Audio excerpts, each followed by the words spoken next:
Bien, buenas tardes a todos los que estáis aquí en la sala y muy buenas tardes también a todos los que estáis conectados a través de la plataforma.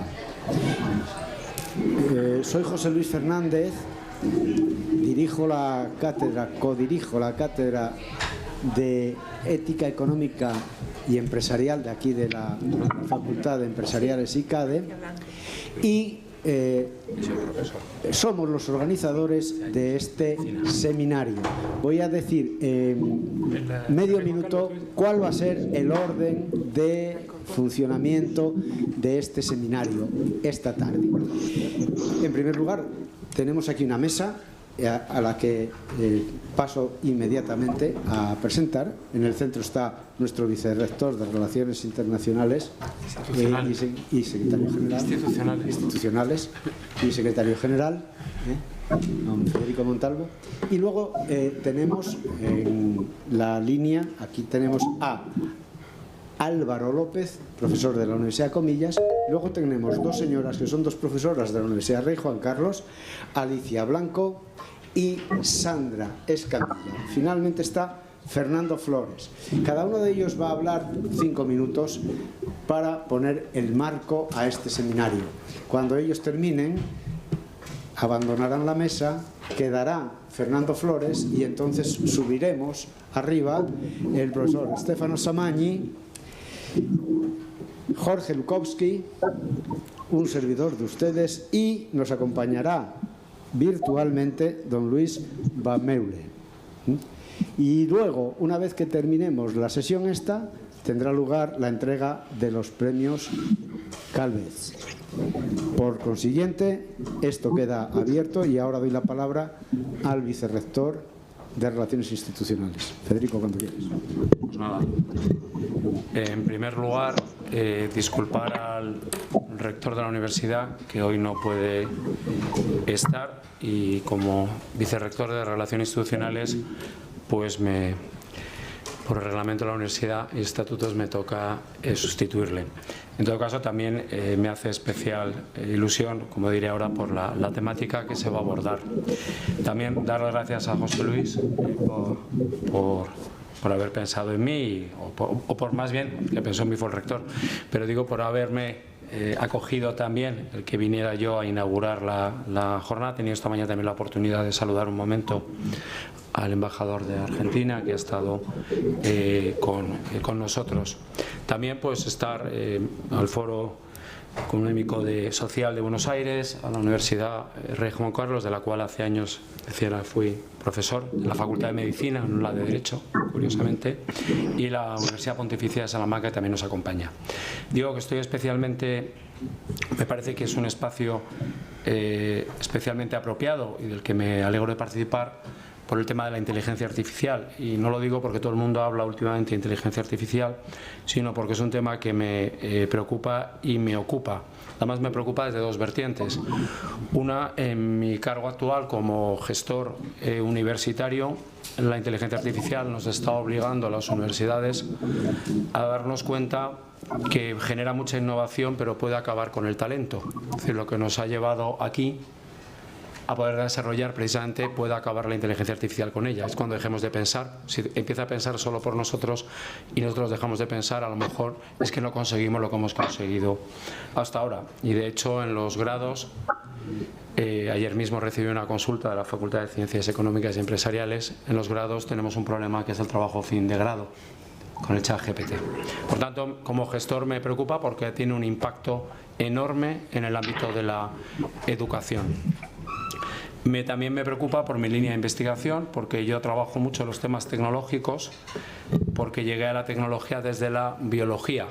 Yo me dedico al derecho médico, he sido durante unos años presidente del Comité de Bioética de España. Actualmente el Papa Francisco tuvo a bien nombrarme académico ordinario de la Pontificia Academia para la Vida, que es el grupo de personas pues, que tratamos de ayudar, de asesorar en materia bioética, y cuando uno se mete en los temas éticos de la biología acaba también en la tecnología, porque precisamente la inteligencia artificial no solo va a afectar a la educación, sino algo que en lo que he estado trabajando estas semanas en el marco de la cátedra que tenemos sobre salud mental y digitalización, que es el tema del impacto que la inteligencia artificial puede tener en la relación médico-paciente. Porque hay que recordar que para que se apruebe un fármaco, un medicamento en España, y recuerdo el debate que hubo sobre las vacunas frente a la COVID-19, tenemos que compararlo con placebo, es la metodología científica. Quiere decir, tenemos que compararlo con la sugestión del individuo que puede curarse sin necesidad de que haya un medicamento. Eso significa que la mente humana es muy potente. Y si la relación médico-paciente se va a convertir en relación inteligencia artificial-paciente, posiblemente los pacientes tengan a alguien delante aparentemente que tiene más datos, pero no sabe entender realmente lo que necesita el paciente. Como decía, se dice habitualmente, no hay enfermedades, que es lo que sabe la inteligencia artificial de enfermedades, sino enfermos. Y de enfermos la inteligencia artificial sabe poco. También les digo, no soy un ludita que me dedique a quemar máquinas de inteligencia artificial como se hacía en el siglo XIX los luditas, es decir, soy tecnólogo, tengo un iPhone, no el último de titanio, pero de casi última generación. O sea, me gusta la tecnología, la uso para investigar mucho la tecnología, miedo no le tengo. También le digo a los alumnos que, por ejemplo a los del DBA, el otro día, que es un programa que tenemos en la Facultad de Ciencias Económicas Empresariales y de ICAI que les animo a explorar, el Doctorate in Business Administration, que es uno de los productos yo creo más interesantes que tenemos en el panorama actual. Pues les digo que tranquilidad, porque la inteligencia artificial primero es disruptiva, ¿vale? Pero el ser humano es esencialmente disruptivo, ya lo decía San Agustín, somos el ser más disruptivo de la naturaleza, nosotros no nos acomodamos, alteramos la naturaleza, por lo tanto la inteligencia artificial es disruptiva, nosotros somos disruptivos. Y además siempre digo algo, me sorprende viniendo del mundo de la bio, que parezca que todo lo va a cambiar la inteligencia artificial, cuando realmente el cambio de la humanidad viene de algo que está algo conectado, que es la biología. Es mucho más disruptivo alterar la naturaleza del embrión a través de las técnicas de reproducción o CRISPR-Cas9, mucho más disruptivo que lo que pueda hacer ChatGPT. Es decir, un vientre artificial, que ya hay varios ensayos en desarrollo, la posibilidad de la gestación subrogada, que deriva ese principio de la madre siempre sabemos quién es, y ahora no sabemos si es la donante del gameto la que ha suscrito el contrato para tener el hijo o la que porta a su hijo. Pues si hay algo disruptivo no es la inteligencia artificial, es el desarrollo de la biotecnología, que es verdad que bebe de la inteligencia artificial. Digo que me parece curioso porque cuando uno sale fuera a la calle y pregunta qué es lo más disruptivo que hay, todo el mundo piensa en la digitalización, pero nadie se da cuenta que estamos no alterando, pero tocando la naturaleza humana, siendo de manera silente. Con esto no estoy haciendo un enjuiciamiento ni positivo ni negativo de la reproducción humana, que es un debate también complejo. Lo que estoy describiendo es una realidad.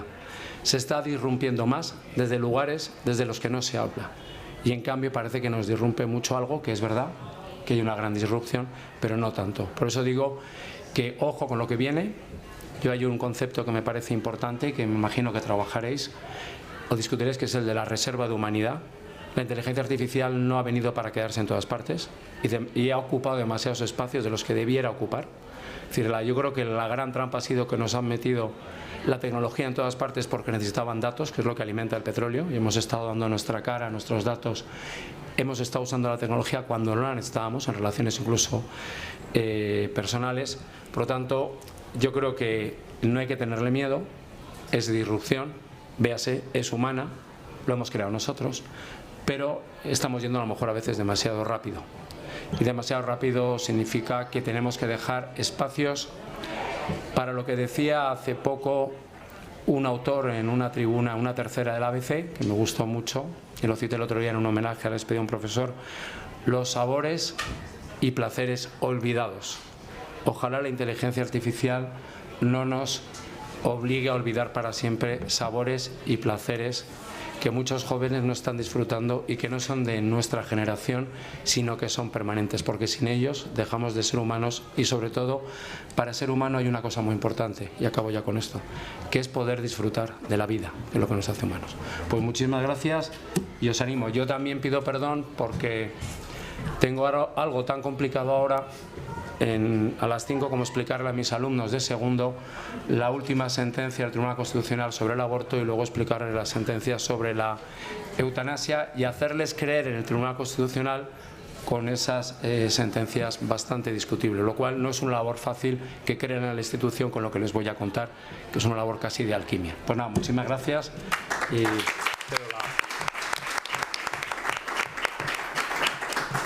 Alicia, si quieres. Muchas gracias. En primer lugar, muchísimas gracias a esta universidad por habernos invitado, tanto a la profesora Escamilla como a mí, a participar en una actividad en el seno de la Cátedra de Ética.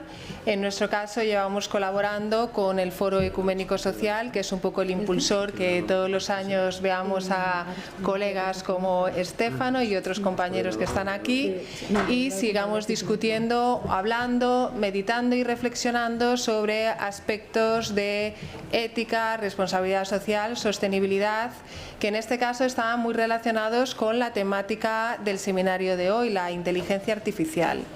Teniendo en cuenta un poco la unión de ese foro ecuménico que entrega esos premios de responsabilidad social, la cátedra de ética, la tecnología y un poco mi ámbito de investigación y donde nos hemos hecho fuertes, que es en el ámbito de la legitimidad organizativa, creo que el debate de hoy es un debate interesante, como ha comentado muy bien el vicerrector, porque es necesario que reflexionemos, y es algo que a mí me llama mucho la atención y reflexiono o trato de reflexionar mucho sobre ello, que es sobre los aspectos éticos y la digitalización o la evolución de la tecnología. Como muy bien ha comentado el vicerrector, la tecnología avanza, aquí está la inteligencia artificial y ante los cambios siempre cualquier tipo de sociedad se revela, porque no hay nada que nos guste menos a los seres humanos que la incertidumbre. Y la incertidumbre fue en el 2020 con un virus, pero la incertidumbre es cómo van a hacer nuestros alumnos los TFGs, que a mí realmente no me preocupa porque luego tienen que explicar con su capacidad crítica cómo lo han hecho. Pero sí que es importante que tanto ética como evolución, como cambio vayan de la mano. Nosotros, a través de distintas investigaciones, distintas participaciones en congresos nacionales e internacionales, estamos trabajando en cómo la incorporación de tecnología en las empresas supone barreras o no barreras para los empleados o los propios directivos. Porque parece que la inteligencia artificial va a destruir millones de empresas, de empleos, pero también tenemos que pensar que también los puede crear. Y la inteligencia artificial son algoritmos, pero nosotros tenemos algo que no tienen las máquinas de momento, que son las emociones. Y a nosotros las emociones nos impactan, y si algo diferencia al ser humano de las máquinas es que somos irracionales, y esa irracionalidad de piensan que va a hacer esto y luego hacen otra cosa, pues gracias a Dios nos hace distintos.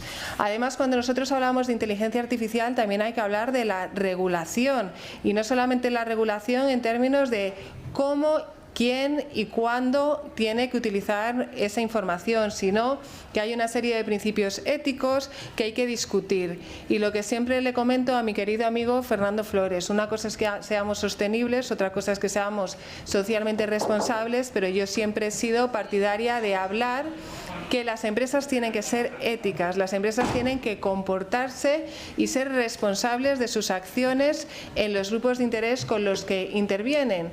Y por lo tanto ahora yo creo que esta tecnología, estos avances van a dar un paso más allá en este concepto que entendemos solamente de sostenibilidad, responsabilidad social, porque sí que va a exigir que las empresas sean éticas para saber hasta dónde pueden llegar a la hora de utilizar la tecnología, y nosotros obviamente no tener miedo de ella, pero estar preparado y como consumidores e individuos y ciudadanos pues exigir que se respeten nuestros derechos y también cumplir pues obviamente nuestros deberes. Así que, como siempre, agradecer al Foro Ecuménico, a la cátedra, a esta universidad, a todos los colegas que nos acompañan aquí, de la Universidad también Ramon Llull, porque yo creo que seminarios como este hacen algo que es muy necesario, que nos ayudan a reflexionar y sobre todo tener capacidad crítica para valorar si lo que se hace o se deja de hacer es correcto o incorrecto.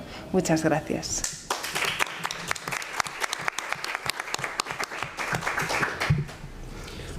Muy bien, pues buenas tardes. Agradecer a la Universidad Pontificia de Comillas el que nos haya invitado, como siempre a Fernando, que nos da cabida en este tipo de foros.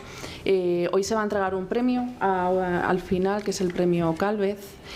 Nosotros desde la universidad y la colaboración que hacemos con el Foro Ecuménico nos encargamos de hacer todo el proceso de evaluación del premio de responsabilidad social empresarial, en el que se le da la distinción a una empresa, a un grupo de empresas sobre sus acciones de RSC, lo que divulgan de RSC.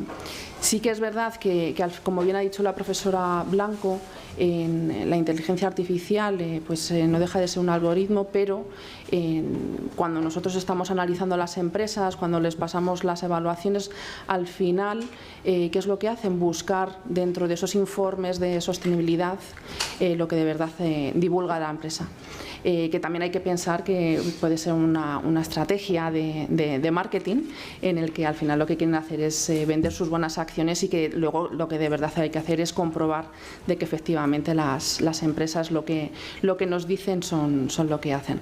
Por eso creo que este tipo de foros en el que se da cabida a aspectos que podíamos pensar hace unos años que podía ser una moda y que ya desde los últimos 10 años ya se ha constatado de que tenemos que ir un paso más allá, de que ya se tiene que estar incluido dentro de la estrategia de la empresa, que ya sí que las empresas tienen que tomar decisiones en cuanto a qué quieren divulgar y qué no, pues al final el uso de las tecnologías de la inteligencia artificial pues también tendrá que entrar en juego en este tipo de informes, en cómo los evaluamos, en qué es lo que queremos transmitir a nuestros grupos de interés.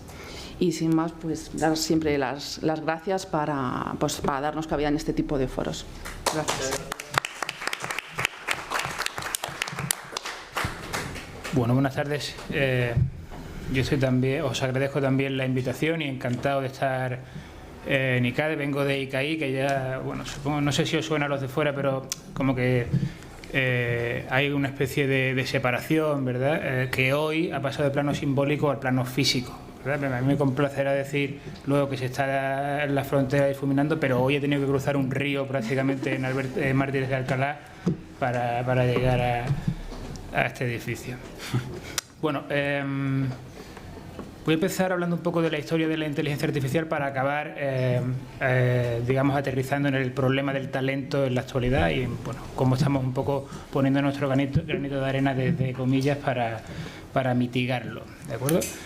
Esto de la inteligencia artificial de alguna manera arrancó, o como la conocemos hoy, arrancó en 1956 en una conferencia, en la conferencia de Dartmouth en Estados Unidos, en el que fue un evento de 2 meses, de 8 semanas, en el que una serie de expertos de distintas disciplinas se propusieron un poco el reto de marcar un poco cómo podríamos replicar la inteligencia humana.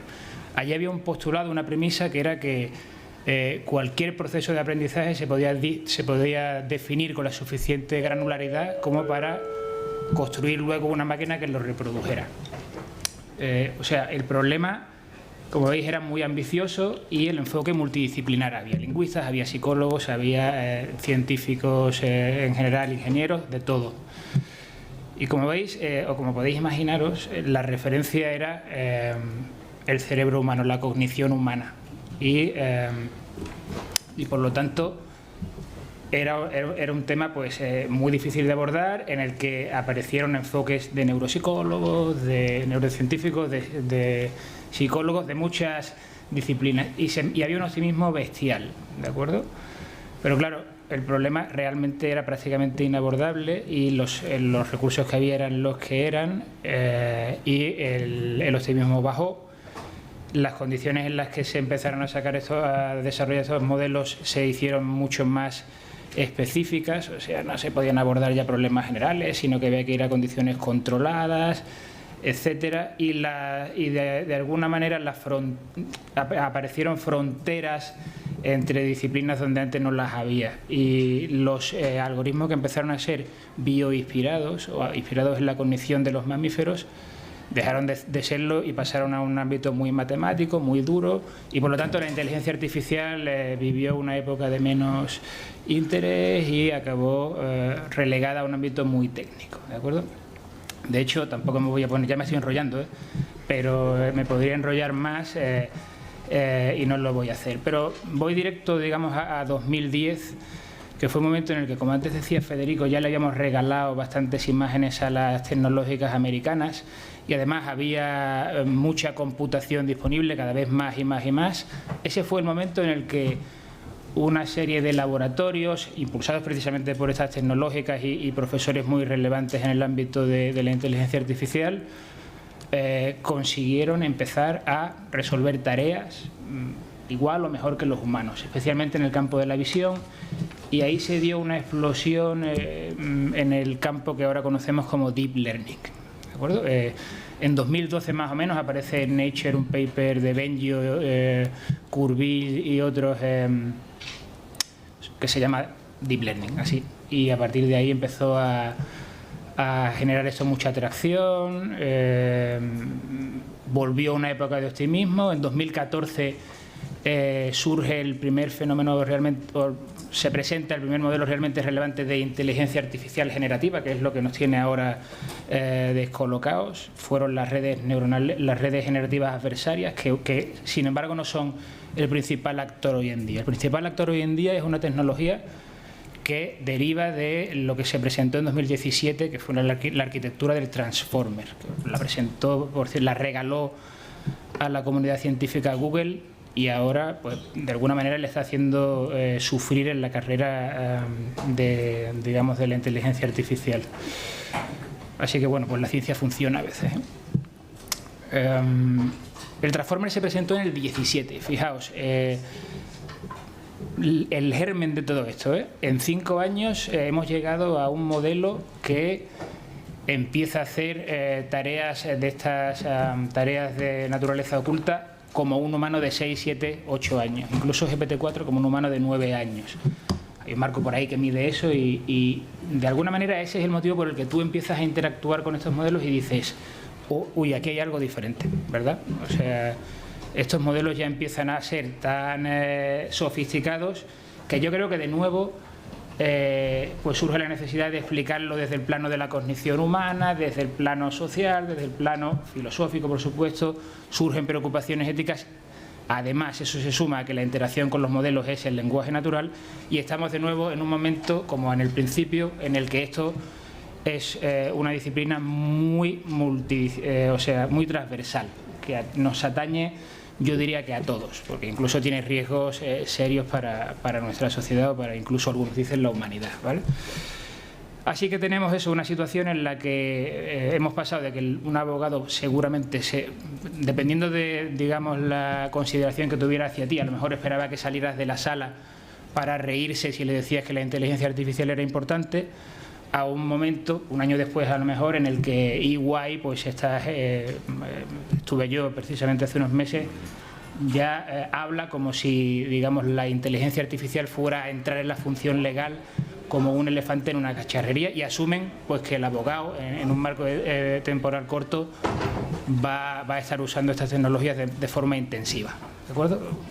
Un cambio en un año, O sea, esto está siendo una cosa ciertamente explosiva y que por lo tanto plantea retos a la sociedad y plantea retos al talento en particular, porque hay muchas tareas, como hemos dicho también en la mesa, que van a desaparecer, aparecerán otras, pero hace falta formación, y esto cambia tan rápido que entramos en conflicto entre las dinámicas que necesitamos y las dinámicas del sistema educativo, sobre todo de los programas oficiales, ¿vale? Y digo esto porque ahora voy un poco a ligarlo con el enfoque de comillas. Entonces, estamos en esta situación y desde mi punto de vista, en comillas, estamos en una posición privilegiada para contribuir a, como he dicho antes, mitigar el problema que se plantea en términos de necesidad de talento en el corto y medio plazo. ¿Por qué? Pues porque tenemos expertos en muchas de las disciplinas que tienen que jugar aquí un rol relevante. Y de hecho, en los programas de inteligencia artificial que estamos montando en ICAI, aparecen profesores de CIS, que es el campus o la facultad, perdón, de Ciencias Humanas y Sociales, aparecen profes de ICADE, en ICADE empieza a haber grados con mucho foco en analítica, donde los profes son verdaderos expertos en inteligencia artificial, como Eduardo Garrido, aquí en la Facultad de Empresariales, sí. En definitiva, que estamos en una universidad que tiene patas en todos los sitios donde hay que tenerlas para contribuir a la formación del talento. Además, no solo lo estamos enfocando, yo gran parte de mi actividad la desempeño en la Cátedra de Industria Conectada, y ahí llevamos tiempo reflexionando sobre este problema y estamos atacando a distintos niveles de madurez, porque las tareas que desaparezcan van a dejar a muchísimos perfiles seniors sin nada que hacer, y por lo tanto habrá que hacer un proceso, habrá que acometer un proceso de reskilling, upskilling, para que esta gente sepa desenvolverse en el contexto que viene, ¿de acuerdo? Y por lo tanto estamos montando programas también para los seniors, no solo en ICAI, sino también en la Escuela de Posgrado en Lifelong Learning de reciente creación, donde precisamente en breve vamos a lanzar un programa centrado en la inteligencia artificial generativa para cualquier tipo de perfil, no hace falta que sea técnico, ¿vale? Y muchas más iniciativas, pero yo creo que ya me he pasado, así que gracias de nuevo.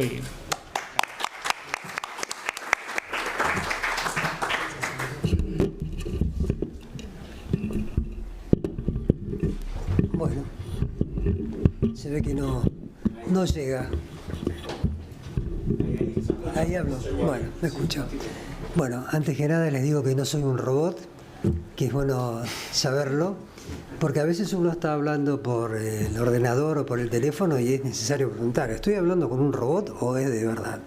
Y a veces no me contestan del todo, ni que sí ni que no, así que me quedo con la duda. Pero bueno. Bueno, muchas gracias por venir con esta lluvia torrencial, han sido pasados por aguas, y también muchas gracias a todos los que nos siguen por internet, que son, ahora es al revés, porque nos siguen más por internet que los que están presentes. Y bueno, yo comentarles, agradecerles primero a las universidades, a la Rey Juan Carlos, que desde hace tantos años que hacemos estas actividades, junto con también la Universidad de Comillas y otras que se han ido sumando.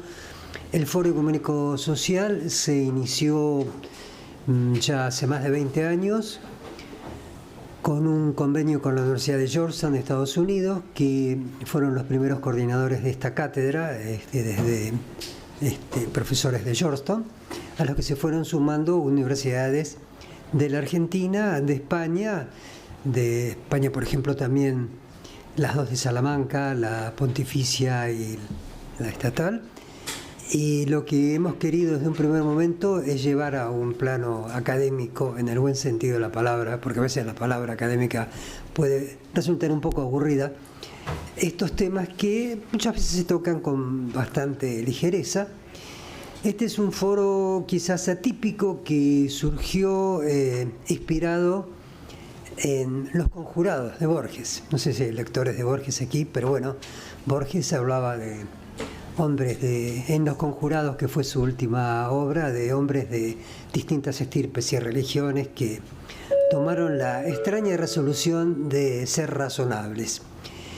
Y desde un primer momento, bueno, tuvimos en cuenta esto, acompañados también por quien generó la Fundación Borges, María Kodama, que a veces en las reuniones del foro recitaba Los Conjurados, esta prosa poética.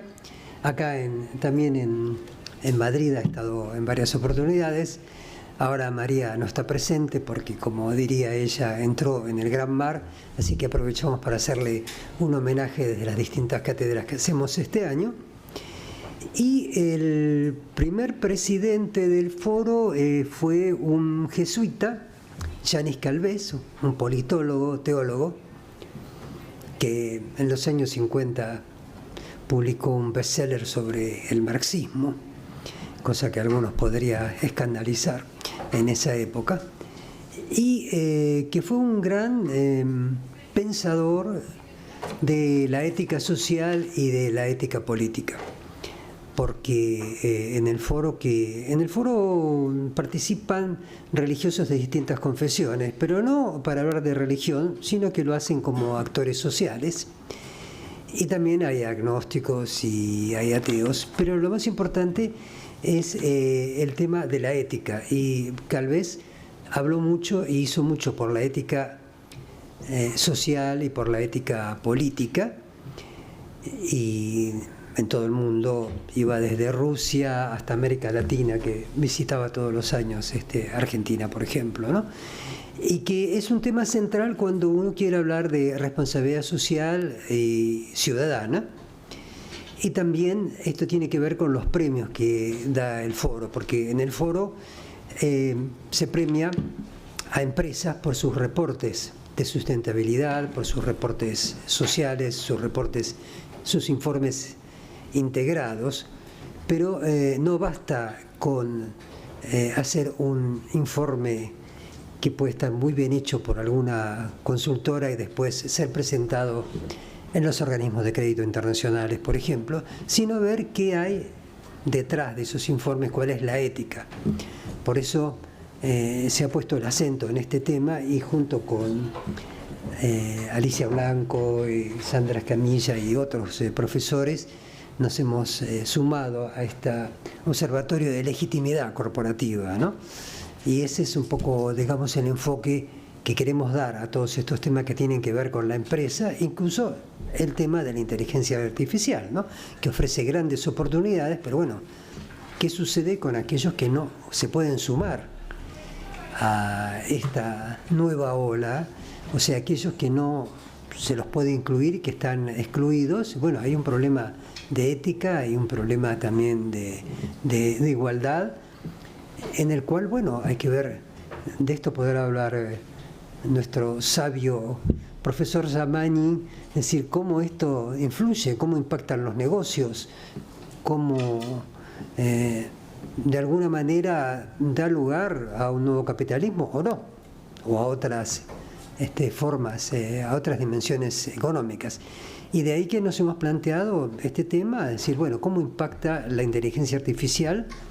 Lo estamos tratando desde el 2018, cuando hicimos un simposio en el Vaticano con empresarios, con profesores de distintas universidades de España, de Latinoamérica, y también había de Italia y de distintas partes, pero no obviar a nadie, para ver de qué manera justamente desde el punto de vista ético se puede considerar la inteligencia artificial para que dé lugar a un mundo mejor y no a un mundo peor. Hemos visto que las guerras, esta guerra que estamos ahora sufriendo, se maneja mucho desde el punto de vista de la inteligencia artificial, más que desde otros recursos, ¿no? Bueno, ¿qué tiene que ver con esto la inteligencia artificial y cómo se pueden desarrollar los talentos? Acá Jorge Lukowski nos va a poder hablar bien de este tema. Y también desde el punto de vista del mundo de los negocios. Por eso siempre tenemos un empresario en estas reuniones. Nos acompaña virtualmente Luis Bameule, que como empresario tiene su punto de vista acerca de todos estos fenómenos que están sucediendo.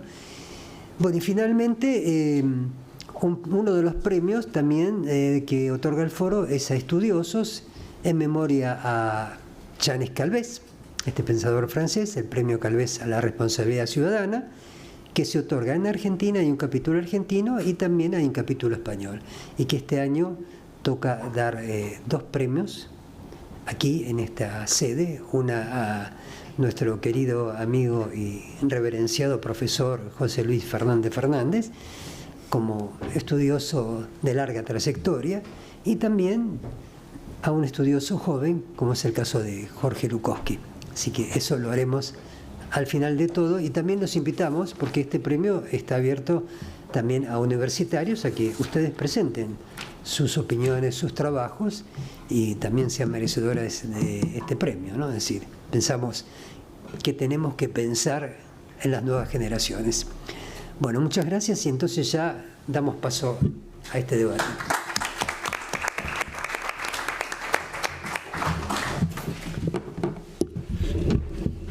Bueno, por lo visto no me van a dejar ir, me tengo que quedar aquí moderando la mesa, aunque no creo que sea muy necesario. Y vamos a escuchar primero al profesor Stefano Samagni.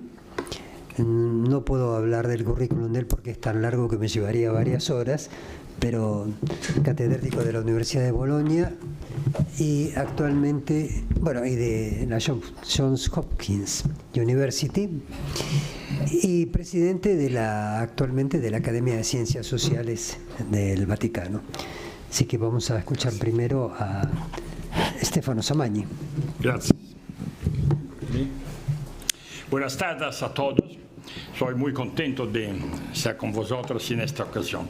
Quiero disculparme porque tengo la pretensión de hablar en castellano, una lengua que nunca estudié, la he aprendido un poquito por práctica, pero me han dicho que es preferible que hablo en esta manera y no en inglés. Es imposible dos neolatinos que hablan en inglés, ¿ok? Entonces, discúlpame porque mi idioma, mi léxico no es bastante rico para dar una demostración de este tono.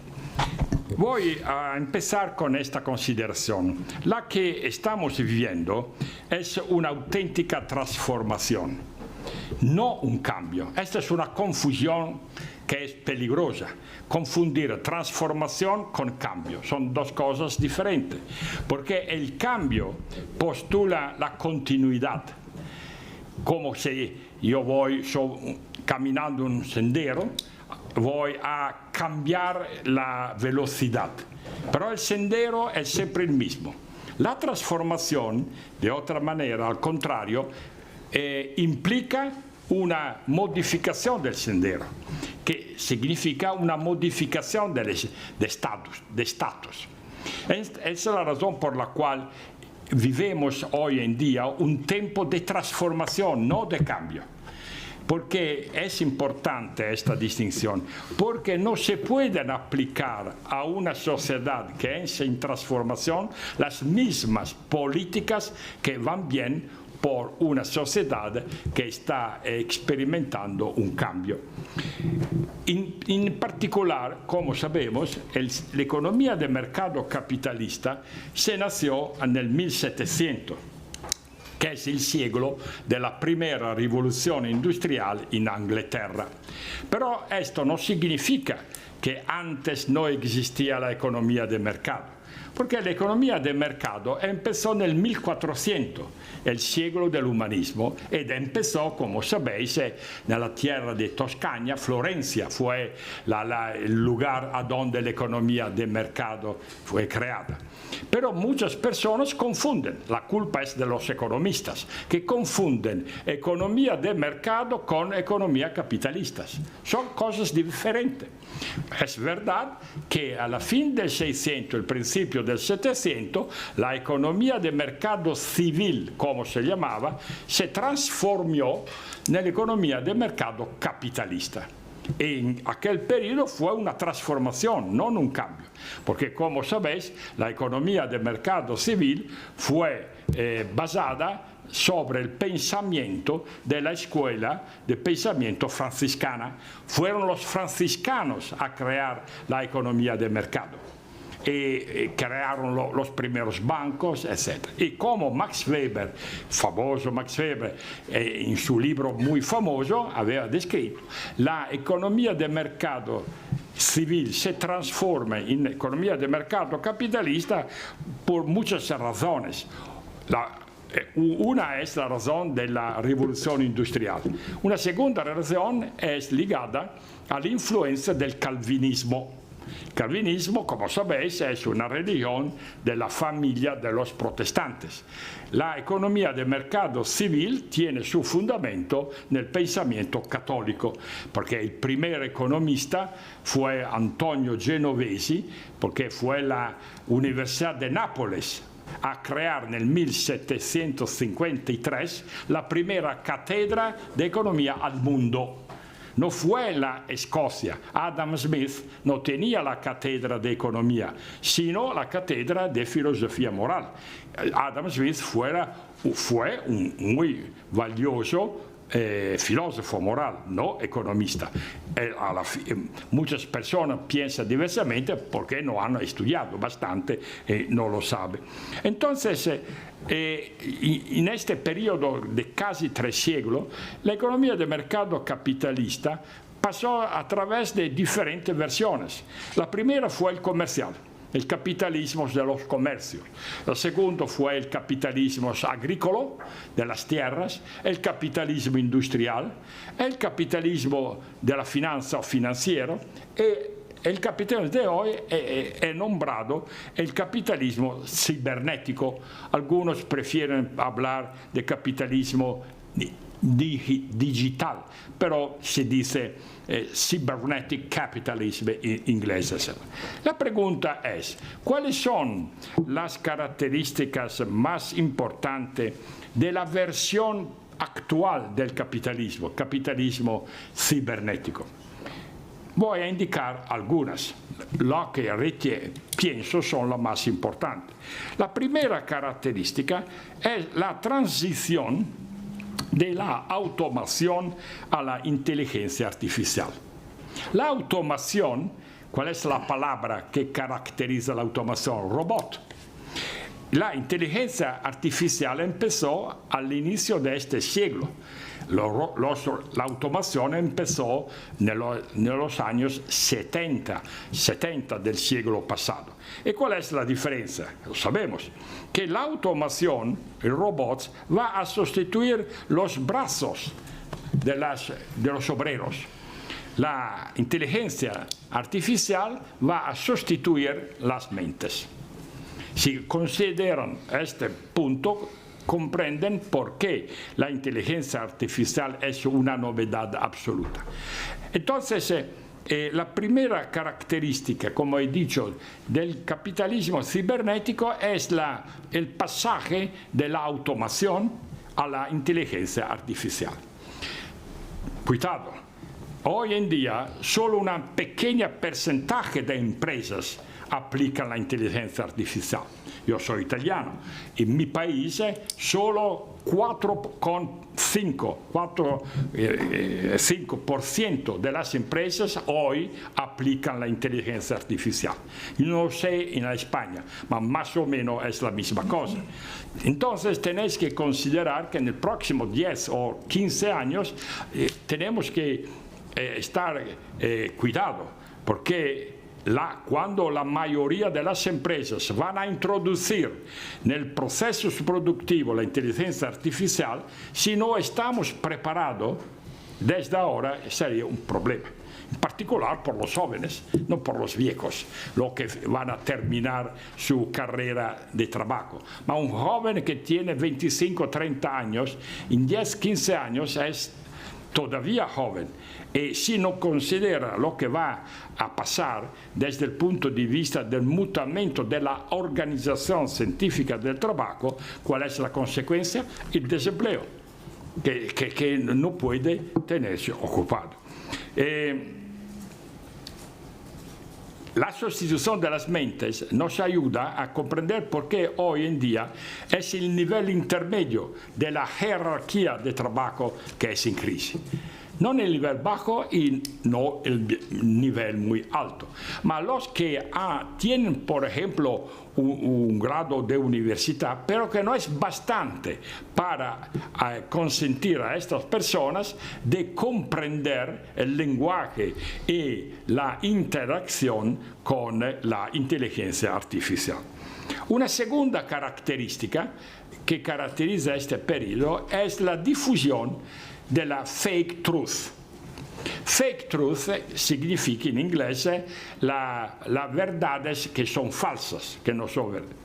Muchas personas hoy en día se preocupan de las fake news, de las noticias, pero eso es ridículo, porque las fake news no son importantes. Porque si yo voy a dar una noticia hoy que no es verdadera, tú puedes ser seguro que después de algunas semanas se va a comprender. Lo que es el problema es la fake truth, la verdad falsa. ¿Por qué? Porque si hoy yo voy a lanzar con los instrumentos de los sociales, como sabéis, una verdad que no es verdadera, y lo que pasa es que por algunos meses ninguno va a objetar, a decir no, esta es falsa. Después de un cierto periodo de tiempo, la fake truth va a ser una truth completa. Este es un punto muy interesante y peligroso por los que saben que la verdad es a priori, no a posteriori. Porque lo que he dicho es en línea con la filosofía pragmatista. Como sabéis, el pragmatismo se nació en los Estados Unidos a la fin del 800. Y la idea, la filosofía pragmática dice que la verdad no existe, no es objetiva. La verdad es lo que una mayoría de personas, por un largo plazo de tiempo, consideran verdadera. Si nosotros consideramos algo verdadero, después de un tiempo es la verdad. Como comprendéis, es un problema terrible desde un punto de vista filosófico y también desde un punto de vista religioso, porque este es lo que prepara lo que se llama el relativismo. Si uno tiene una fe religiosa, no importa, podría ser el cristianismo, musulmanos, hebreos, no hace falta. Esta posición es en contradicción con la fe religiosa. Esta es la razón por la cual muchas personas, en particular este Papa, el Papa Francisco, está muy preocupado de este. Entonces es la segunda característica, que no existía nunca en el pasado. En el pasado sabemos que la verdad es objetiva. Lo que pasa es que las personas no siempre son capaces de buscar la verdad y no siempre son capaces de realizarla. Pero la verdad existe, aunque yo no la conozco. La revolución científica del 1600 nos ha enseñado este punto. Una tercera característica de este periodo es la siguiente, que es muy reciente, porque yo voy diciendo cosas muy recientes de los últimos meses. No es útil de hablar del pasado, porque el pasado es pasado. En el abril de este año, nella rivista científica che si chiama Frontiers in Science, è una rivista americana, Fronteras en la Ciencia, un scientifico muy de origen alemana, ma che insegna in America all'Università Johns Hopkins University, ha pubblicato un articolo, un ensayo, nel quale introduce il concetto di intelligenza organoide. Tú la ves nunca. Y dice, la inteligencia artificial en algunos años va a desaparecerse. Es pasado. ¿Qué es la inteligencia organoide? Hay una persona que va a donar sus células staminales. Sabéis que es la célula estaminal. Los científicos obtienen de la célula estaminal los neurones. Los neurones van a ser cultivados en un laboratorio especial y a la fin van a ser inseridos en microchips que se van a poner bajo la corteza cerebral. Aquí, esta es la corteza cerebral. ¿Cuál es la consecuencia? La híbrido. Que hay un híbrido entre la inteligencia natural y la inteligencia artificial. Porque las células staminales son naturales, pertenecen a un ser humano. Y en esta manera hay una continua interacción híbrido entre la máquina y la persona. No es difícil de comprender las implicaciones. Esta es la razón por la cual el gobierno americano, el presidente Biden, ha dicho stop. Y ha Esa es la razón por la cual esta idea no circula. Pero si vosotros queréis, podéis ir a la biblioteca, buscar la revista y se puede leer. Es un artículo un poquito difícil, pero se puede comprender. ¿Y por qué el gobierno americano ha intervenido? Porque dice, es demasiado. Tenemos miedo que este enfoque va a destruir el fundamento de nuestra sociedad. Ninguno puede saber si el enfermo es por siempre o por algunos años, vamos a ver. Pero es interesante que los científicos se llaman Thomas Hartung, H. Hartung, que es muy inteligente, muy capaz, etc. Él había aceptado los top del gobierno americano. Esta entonces es una tercera característica, la hibridación. Porque hasta ahora inteligencia natural e inteligencia artificial están separadas. Pueden interrelacionar, pero no son una entre la otra. La inteligencia organoide es órgano, etc., es una novedad que vamos a ver lo que va a pasar en el corto plazo. Una cuarta característica de este periodo histórico es la oligopolización de mercados. Vosotros sabéis que son los oligopolios, no monopolios, sino oligopolios. Considera GAFAM. GAFAM es un acrónimo que significa cosa. GAFAM: Google, Amazon, Facebook, Apple, Microsoft. Cinco empresas americanas, todas localizadas en California, todas las 5. GAFAM 5 controlan el 92% del mercado de todo el mundo occidental, el mercado del high-tech. High-tech, sabéis qué significa. El Oriente está dominado de la China y de la India, son el mundo occidental. ¿Qué significa esto? Que, por ejemplo, un continente como la Europa no tiene una empresa capaz de hacer competencia con las 5 y producir su propia plataforma. Nosotros tenemos que utilizar las plataformas de esta. Algunos dicen, ¿es una vergüenza? Sí, ¿por qué es una vergüenza? Porque los científicos de estas 5 corporaciones son principalmente europeos, no son americanos.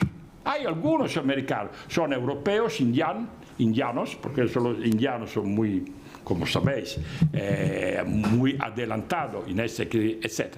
¿Y por qué? Este es un otro problema de naturaleza política. ¿Por qué la Unión Europea no ha creado un centro como en California existe? Si consideramos que nosotros tenemos la capacidad mental, la inteligencia, porque Hartung, que he mencionado, es alemán, y muchos otros, hay muchos italianos que trabajan allá. ¿Por qué trabajan? Porque las 5 corporaciones los pagan muy bien, entonces todo el mundo va, etcétera, etcétera. ¿Cuál es el problema de la oligopolización? Que la oligopolización va a producir una contradicción pragmática en la economía de mercado. Porque todo el mundo sabe que la economía de mercado para funcionar requiere competencia. Si hay una oligopolización que domina en el mercado, la economía de mercado en largo plazo o medio plazo va a desaparecer. La segunda implicación es sobre la democracia. Porque la oligopolización va a destruir la democracia. Va a leer el capítulo 5 de la encíclica de Francisco, Fratelli Tutti. Va a leer el capítulo 5. También los otros. El capítulo 5, el Papa Francisco demuestra que es mucho más inteligente de todos los economistas. Sí, es verdad. Porque él tiene una sabiduría. Porque está escrito, si la política no se libera de la dominación de los poderes económicos y financieros va a desaparecerse. E indica la consecuencia que se podría producir. Ese es un punto de novedad, porque hasta tiempo reciente el capitalismo fue basado sobre la competencia. Yo produzco algo, tú mañana vas a producir una otra que me hace, estuvo como una gara deportiva. Hoy no hay gara deportiva, porque las GAFAM detienen el control casi total, 92% de todo el mercado. Y si los 5 deciden mañana de fermar las plataformas, nosotros vamos a morirnos, porque todas las relaciones están basadas en esto. En fin, una quinta característica de este periodo es aquel proyecto que se llama transhumanismo. Yo soy seguro que había hablado, no sé si en España se habla, aunque en mi país no se habla bastante. Yo siempre digo también a la televisión, es una vergüenza. Solo el Vaticano, el Papa, habla continuamente del peligro del transhumanismo. ¿Qué es el transhumanismo? El transhumanismo es un proyecto que empezó en los años 90 del siglo pasado en América, y que recibió su punto de máximo nel año 2007, cuando en California fue fundada una nueva universidad que se llama Universidad del Singularidad, The University of Singularity en inglés, que es la Universidad de la Singularidad. ¿Y cuál es la idea básica? ¿Quién es el jefe de este equipo? De Kurzweil, que es alemán. Kurzweil es muy inteligente, una inteligencia que no es posible, es como Einstein, pero es perverso, porque su idea es la siguiente: entre el año 2050, menos de 30 años, nosotros estamos capaces de sustituir completamente el ser humano. El ser humano es irrelevante, se dice. No que se va a morir, no se ve, pero todas las cosas, las funciones típicamente asociadas al ser humano pueden ser replicadas por las nuevas máquinas. Trans, en latín, significa, ¿cómo se dice en español? Beyond. Más allá. Más allá. Más allá el humanismo. Este es un punto que, si uno tiene una conciencia y un enfoque de naturaleza filosófica, como hemos estado acostumbrados hasta ahora, va a poner problemas. Porque a la fin dice que ¿cuál es el vantaje de haber una sociedad superautomatizada a donde el ser humano se desaparece? Dígame el sentido. Hasta ahora se decía, porque las nuevas máquinas van a ayudar, es verdad, a aumentar la productividad, es verdad, etcétera, etcétera. Pero si va a este límite, hay una sustitución, como he dicho, del ser humano a través de la máquina. Este es el proyecto y lo que he dicho está escrito. Porque Kurzweil había escrito esto.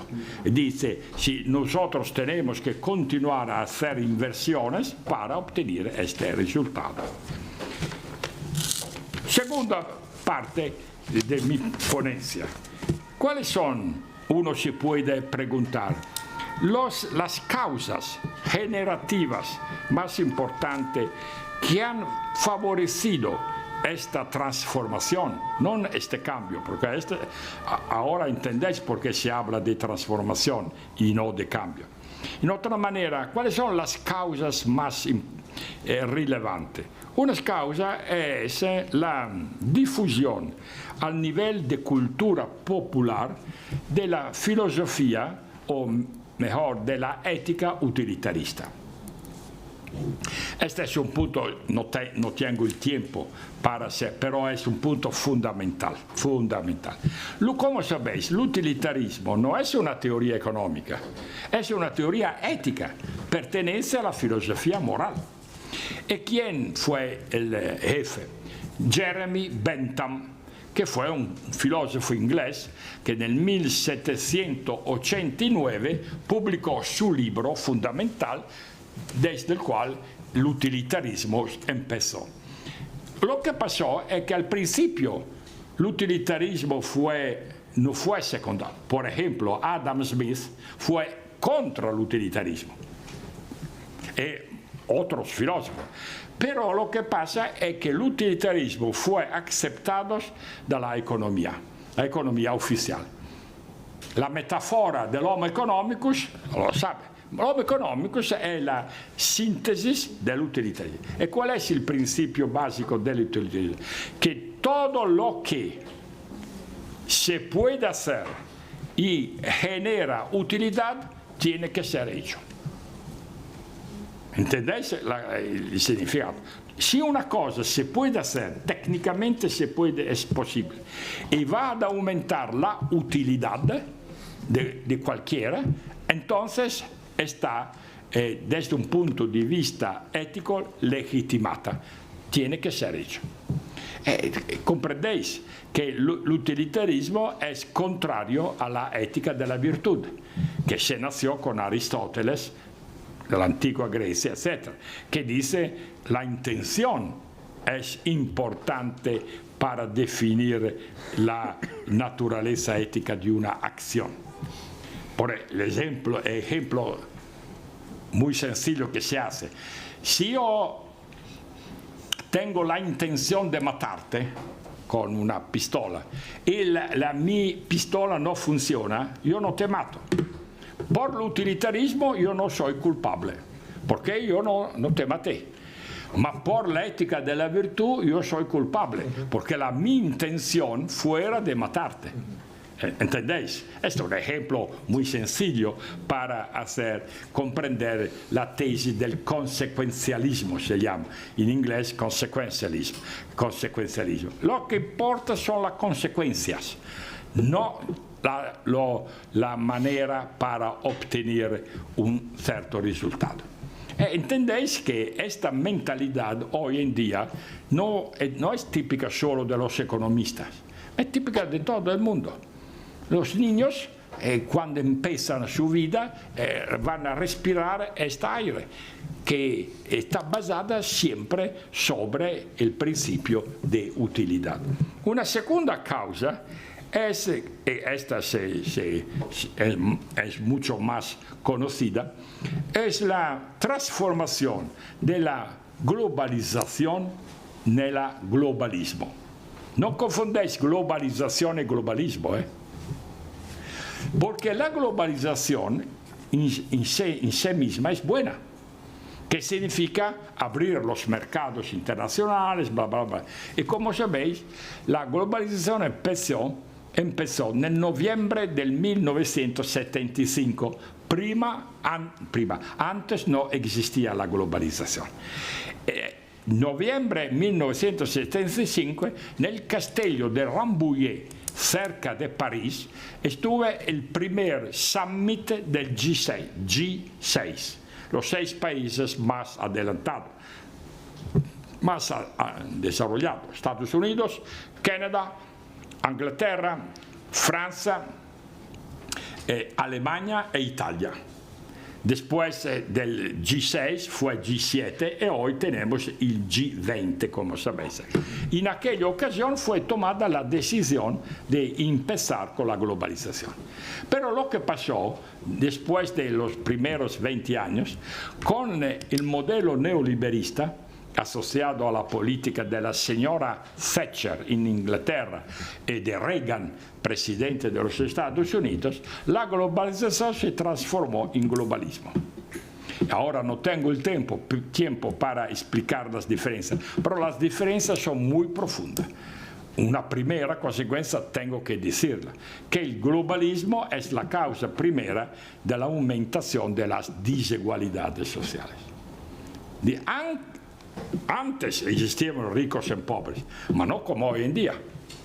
Es escandaloso la distribución. Si va a leer el libro de Milanovic, la curva del elefante se llama, y va a mostrar con los datos que la distancia entre grupos sociales se va a aumentar.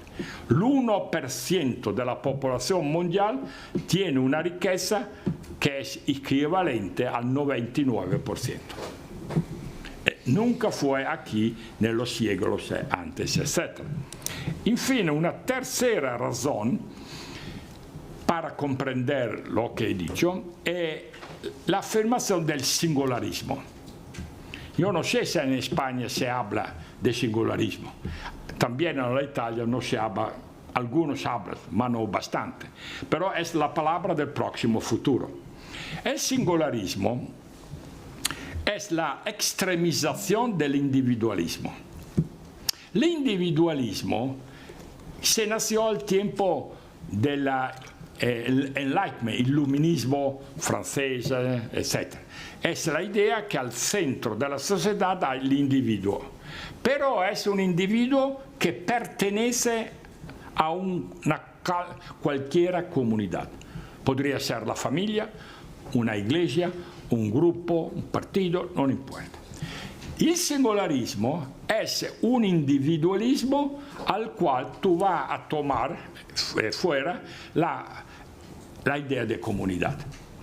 El motto del singularismo es el siguiente: tenemos que pensar y comportarnos etsi communitas non daretur, que en latín significa como si la comunidad no existe.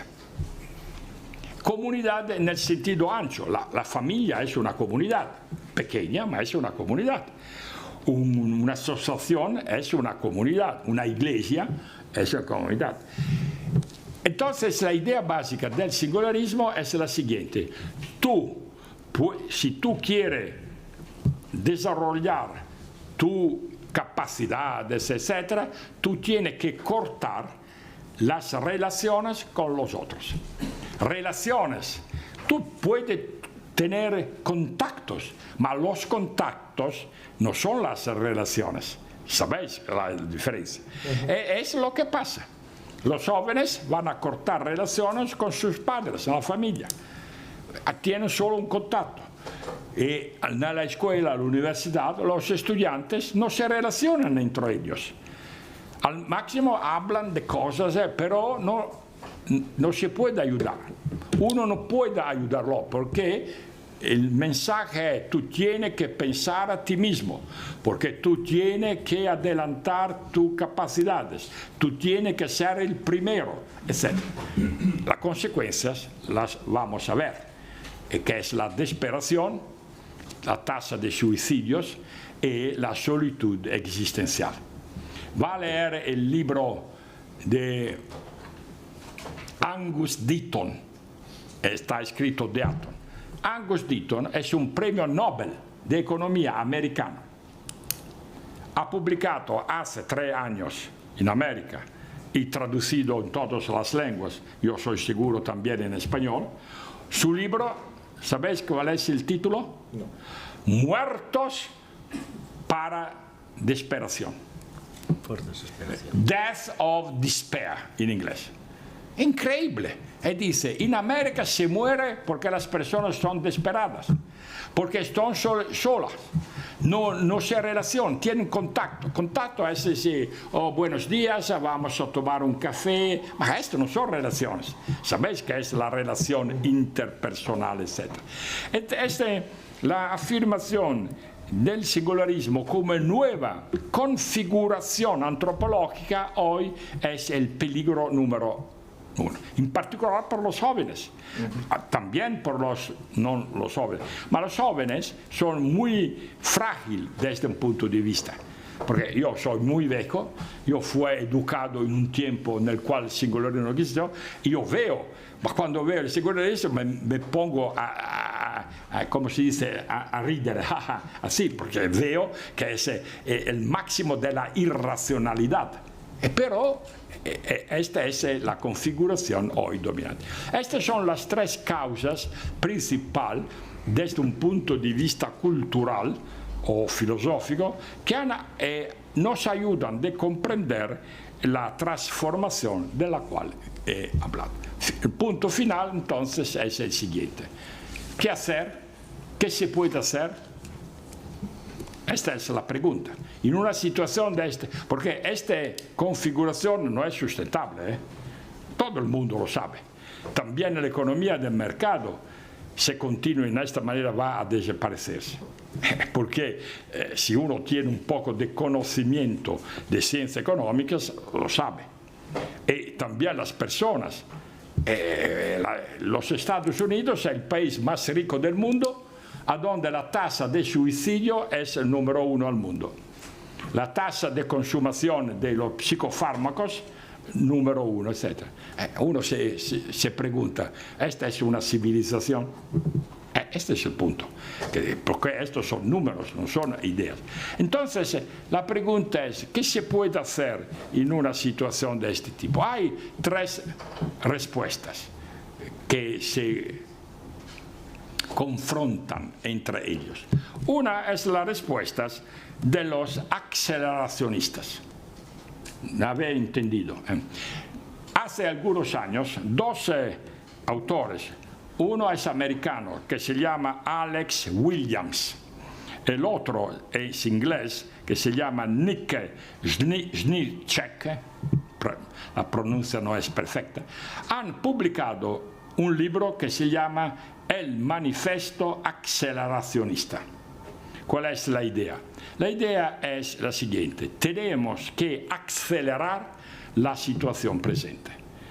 Porque es mejor que la degeneración se va a producir en el corto plazo y no en el medio-largo plazo.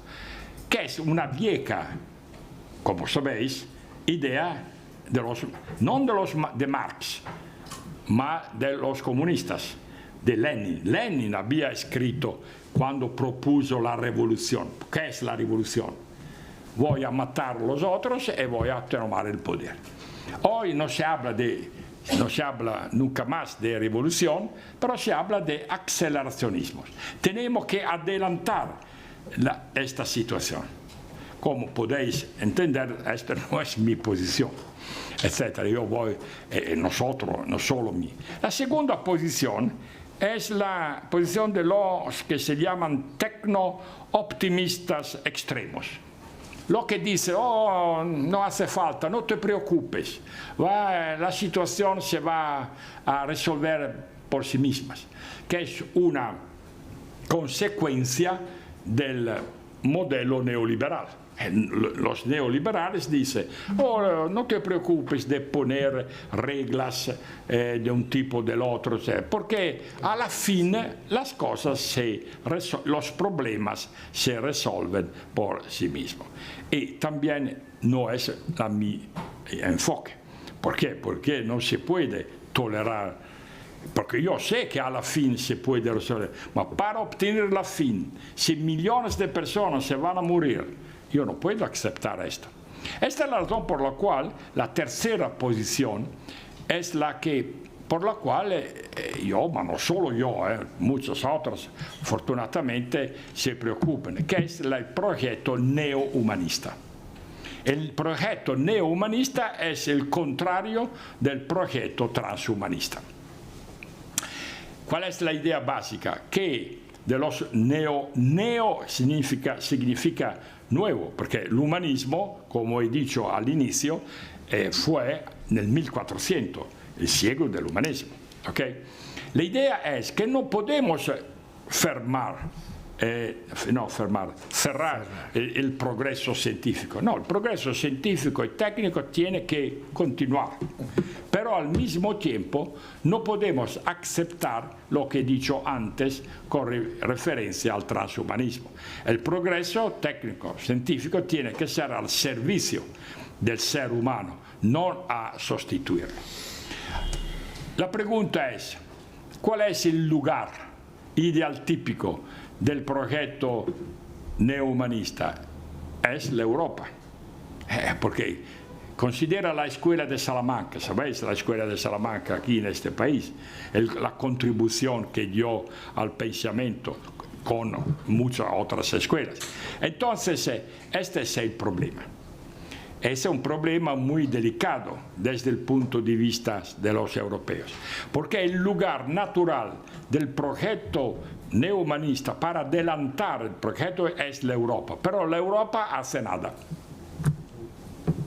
Hace nada, va a leer todos los documentos de la Unión Europea, de la Comisión Europea de Bruselas, va a ver todas las reglas, nunca se habla de neohumanismo. Esa es la razón por la cual Papa Francisco, que es un poquito, como sabéis, etcétera, en un encuentro en Vaticano, como se dice, alzó la voz, cuando alza la voce, dijo, fue capaz de ofender los presentes, porque fueron operadores, como se dice, funcionarios y políticos de la Unión Europea. Dice, ¿por qué te preocupan de cosas que no son importantes, no te preocupan de elaborar? Porque para elaborar el proyecto neohumanista tiene que hacer inversiones sobre las universidades, sobre los jóvenes, como vosotros. ¿Qué han hecho los transhumanistas? Han creado una nueva universidad. Porque este es el punto. Porque el conocimiento no viene del cielo. Tiene que producirlo el pensamiento, etc. Pero esta es, en mi opinión, la posición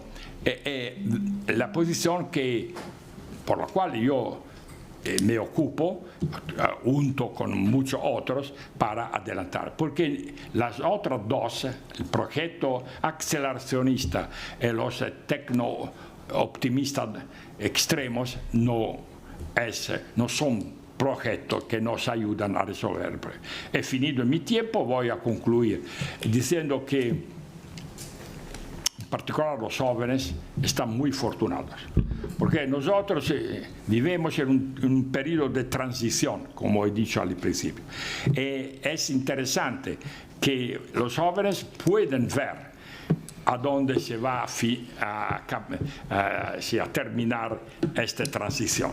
¿Cuál es el punto de la nueva del río al cual se va? Porque la transición no es instantánea. Algunos hablan de 10 años, otros de 20 años, pero es cierto.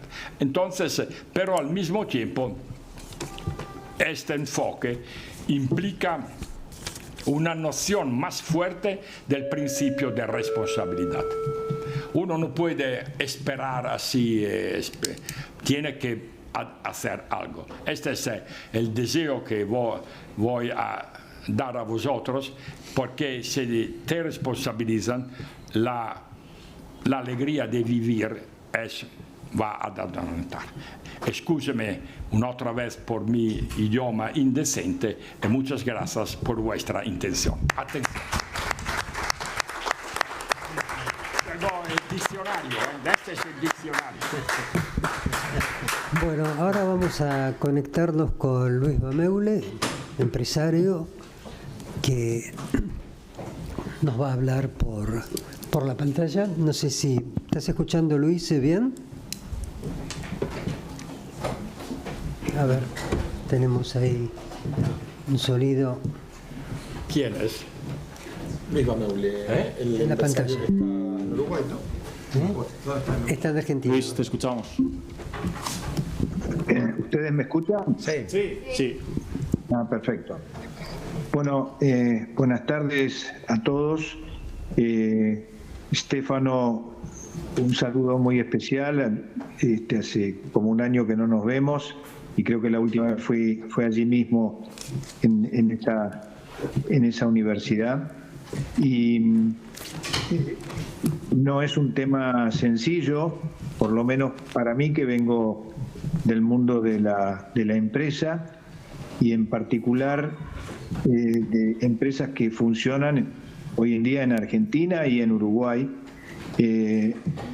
bastante alejadas del mundo donde se está cocinando casi todo y en un contexto particularmente complicado, en el caso especial de Argentina, que lamentablemente está viviendo una época muy difícil, con un gran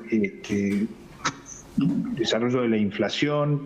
Estamos en este momento en niveles de por arriba del 10% mensual de inflación, y es muy complicado el desarrollo de la vida económica, laboral, etcétera, en estos niveles. Además, estamos a pocos días, el próximo domingo hay elecciones presidenciales en la Argentina y la verdad es que se vive un clima de bastante preocupación, angustia sobre hacia dónde vamos a salir. Tengan presente que Argentina no ha crecido su Producto Bruto por habitante en los últimos 13, 14 años. Ha tenido algunas subas y otras bajas, pero no logra despegar, lamentablemente, y está con niveles de pobreza muy altos, como dije, muy alta inflación, y eso desalienta desde las inversiones, la generación de trabajo genuino, etcétera. Y esto no es solamente los últimos años, esto lleva ya varias décadas. Pensar que Argentina estuvo entre las 5 o 10 principales economías del mundo 100 años atrás y hoy debe estar entre los 70 y 80. Y haber sido testigo, no solo yo, mi familia, etcétera, de esta pérdida relativa o caída relativa de Argentina es algo muy triste que genera, entre otras cosas, fuga no solo de capitales sino de talentos. Leí hace pocos días que en España hace 20 años había 100.000 argentinos residentes e inscriptos y hoy hay casi 500.000. Se ha dado un proceso inverso a lo que fue en su momento, más de 100 años atrás, la migración o las migraciones de España, Italia, etcétera, hacia un país como Argentina. Y no es un problema de recursos. Argentina tiene espacio, tiene clima, tiene energía, tiene posibilidad de producir alimentos, hasta litio, etcétera, y sin embargo no despega. Desde esa realidad es que quisiera hacer algunos comentarios sobre lo que se ha dicho, asumiendo eso sí, les pido que lo comprendan, que el nivel en el que está en la consideración de la inteligencia artificial en la Argentina no está al nivel del mundo más desarrollado. Estamos viviendo todavía en las etapas anteriores.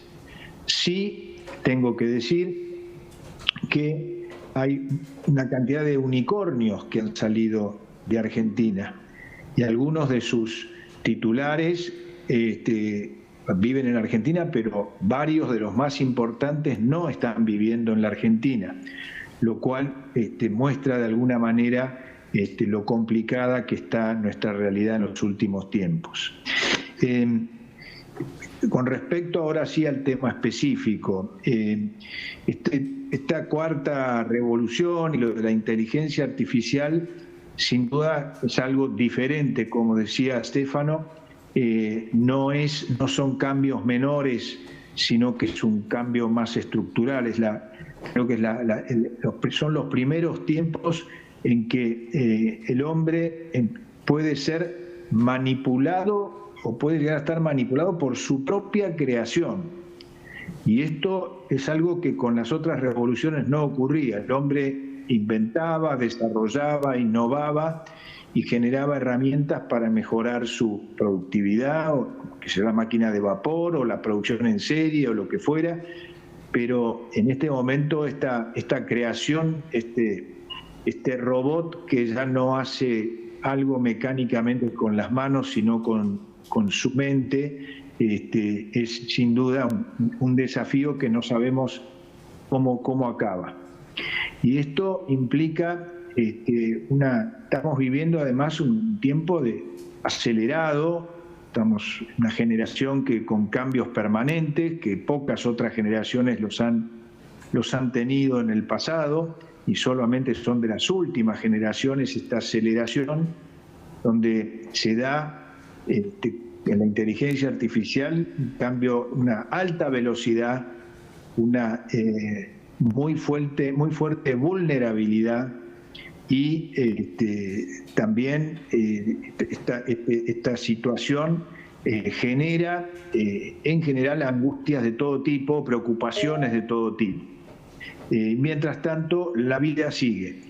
Y quisiera también agregar a esto que mencioné, el contexto global en el que estamos viviendo, lo que se llaman o se ha dado en llamar, decían las nuevas normalidades, yo creo que son nuevas anormalidades, que se hicieron muy visibles con la pandemia, con la guerra de Ucrania, ahora con lo de Hamas e Israel, pero también en un contexto en el cual hay una gran preocupación y todo indica que justificada por los temas del cambio climático y sus consecuencias, en la suba de la temperatura en todos los ambientes. Concretamente en nuestro caso en Argentina llevamos 2 años de una intensa sequía. Hace unos meses estuve también en Europa y las temperaturas sumamente altas y anormalmente altas, y todo eso también agrega a lo que se mencionó de la inteligencia artificial un cambio en el resto de los contextos. En la parte migraciones también hay cambios importantes. Mencioné esta de argentinos hacia otros países, como el caso de España, pero ustedes están viviendo en Europa también la realidad de una cantidad de migraciones que también genera distorsiones de todo tipo. Y en lo político se están viviendo también realidades complicadas. Los liderazgos que antiguamente eran casi muy admirados por la sociedad, en el último tiempo están sumamente discutidos, y en este contexto nos estamos moviendo, como dije antes, de manera despareja y a gran velocidad. Sin duda, yendo ya todavía más específicamente al punto que mencionaba Stefano, para seguir avanzando será necesario educarse de otra manera, formarse de otro modo, no como quizás en el pasado. Disponemos ahora de herramientas que antes tenían que manejarse de otro modo, hoy es distinto. Y la verdad es que también se mencionó el tema de la fake news, porque ya no sabemos, cuando vemos el video de una persona hablando, una persona importante, si estamos viendo la realidad o nos la han cambiado, y en función a eso opinamos, actuamos, decidimos frente a cuestiones que hoy la tecnología hace que ni nos demos cuenta quién es el verdadero autor de cualquier discurso o cualquier comunicación. En este contexto es en el que nos tenemos que mover desde el punto de vista un matiz un poco más empresarial. Sin duda son cambios muy importantes que se van a notar mucho en el mundo del trabajo. Se habla de que en los próximos 10-15 años la mitad de los trabajos actuales van a desaparecer. En las otras revoluciones industriales parecían otros trabajos, y lo que eran los temores en ese momento fueron borrados por las realidades, porque no creció el desempleo en el mundo por los cambios tecnológicos que se iban haciendo, a pesar de los temores iniciales, pero todo ahora es bastante distinto, además de acelerar. Y en esto creo que hay que ir a un cambio en cuanto al tema de la formación, el tema de cómo educarse, cómo formarse, tratando de ir viendo qué es lo que se puede confiar, lo que no se puede confiar, lo que es válido, lo que no es válido, lo que es inundación de información decimos en la Argentina, el cohete, por demás, cómo seleccionar la información para tomar decisiones. Esto es un gran desafío y necesitamos que nuestros jóvenes puedan discernir de una manera que antes las cosas eran más blancas o negras, que hoy en día, y hoy ya no sabemos si lo blanco es blanco, si lo negro es negro, o si hay matices de cualquier tipo para considerar. Esto implica también diferentes liderazgos. Los trabajos que hace pocos años o décadas se decía un programador de computadoras tiene trabajo asegurado, hoy en día creo que tiene más chances de conseguir un trabajo, lo que se llama un plomero o un electricista, que un programador. Por lo menos es lo que vamos percibiendo en algunas de nuestras operaciones. En todo esto, como dije, tiene que haber un cambio grande en lo que es lo formativo, lo educativo, pero no se puede perder los valores más básicos, los valores de la honestidad, del esfuerzo, las cuestiones de la solidaridad, también la subsidiariedad, que es un tema que en países muy estatistas no se aplica precisamente de manera muy correcta, y así son los pobres resultados que se generan. Pero todos estos principios tienen que seguir y profundizarse. Pienso en esto también, en el valor de la familia como esta especie de unidad básica de la sociedad. Creo que hay que promover. Y también lo que es el funcionamiento de ciertas instituciones o determinadas instituciones, y también la ejemplaridad personal y de los líderes, sobre todo, pesa muy fuerte a la hora de enfrentar esta realidad tan complicada. Por eso es un fuerte desafío para padres, para maestros y obviamente también para los jóvenes, particularmente lo que les mencionaba acerca del discernimiento. Hay una tendencia, al menos en nuestros países, acá no sé si allá será también, a que después de lo que fue digamos, la utilización del trabajo domiciliario, en la época de la pandemia, la utilización del Zoom, etcétera, hay ahora una presión muy fuerte para que se vuelva al trabajo más presencial, porque también se descubre de que la presencialidad en el lugar de trabajo, el acompañamiento, el diálogo directo, las percepciones del ánimo, la disposición de la gente, suman también a la hora de generar no solo un clima laboral, sino una mejor capacidad para decidir. Por todo esto creo que estamos en épocas no solo de una realidad vertiginosa y tan volátil, sino que además esto es todo un desafío, porque más aprendemos, más descubrimos, más preocupaciones tenemos, y así la vida se vuelve terriblemente complicada. Simplemente para terminar, creo que tenemos que tener esperanza.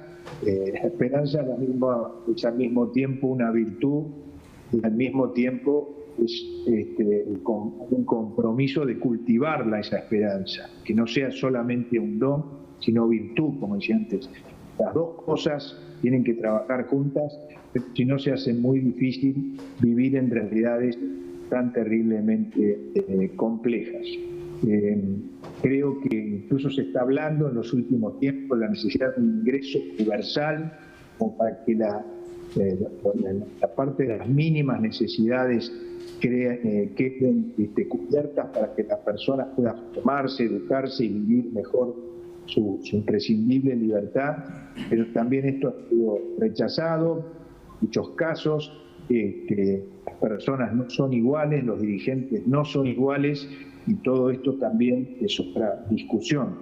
En el caso concretamente de países como el mío, como Argentina, u otros países incluso de costa de Latinoamérica, hay un problema terrible de déficits fiscales crecientes que seguramente pueden terminar en problemas inflacionarios que el mundo parecía que básicamente los tenía dominados, y sin embargo en estos últimos años en parte tuvo que ver la pandemia, pero también la crisis energética, la incertidumbre, etcétera, nos va llevando a que el valor de la moneda también pueda perder valor.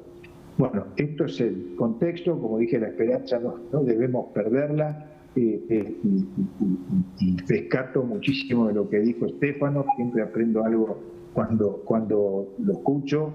Parece mentira su permanente actualización, y lo felicito, lo agradezco por eso.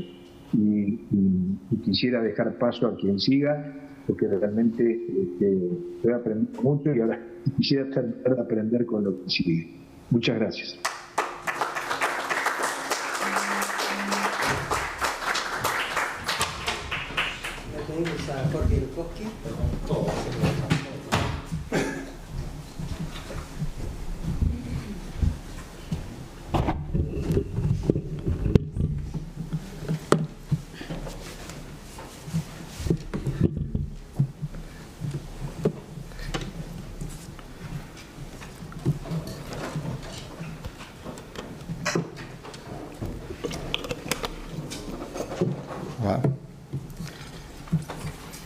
Bueno, muy buenas tardes a todos.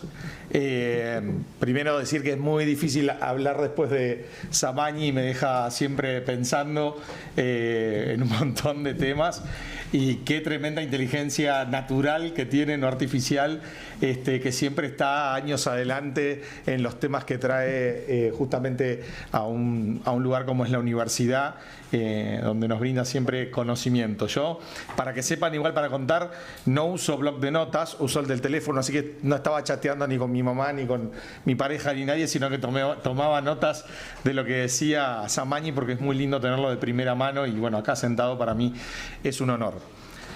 Yo tenía alguna serie de cosas que me pidió Fernando que quería que hablara hoy, pero también me gustaría generar en estos ámbitos de universidad que hay debate, que tiene que haber un poco de poner un poco de picante. Yo voy a decir que no voy a venir con un discurso que sea fatalista respecto de la incorporación ni de la tecnología ni de la inteligencia artificial, como no lo hice el año pasado. Quizás al inicio se comenzó hablando un poco de una manera normal, ¿no? Lo que genera todo lo novedoso, todo lo nuevo, todo lo que desconocemos, y esto que es tan rápido. Recuerden que la última gran revolución tecnológica fue hace más de casi 70 años, digamos, y con su progresión, y tuvimos 40 años para adaptarnos a ella. O sea, entonces fue súper fácil, digamos, porque era algo donde el tiempo nos hacía ir acostumbrándonos, ir adoptándola, y aunque nos generaran temores, etcétera, nos daba tiempo para acostumbrarnos. Y como decía Samani, esta tecnología no permite eso. Esta tecnología que es tan disruptiva, que es una revolución casi como ha sido la revolución de Internet en los 90, nos estalla en la cara prácticamente. Si bien al principio uno de los expositores dio como fechas, y me pareció muy interesante que hablara sobre la evolución de la inteligencia artificial, porque ya tiene muchos años, la generativa tiene muy pocos, y realmente el año pasado fue como el gran boom. Entonces, primero quedaba como un poco la idea de la cuestión oscura, ¿no?, que tiene la tecnología. La tecnología la hacemos los seres humanos. En todo caso, hay oscuridad, está en la humanidad, o la luz o la oscuridad está en los humanos. No está en la tecnología o en lo que nosotros accedemos, en la biotecnología, en la tecnología, en el volar a otros planetas.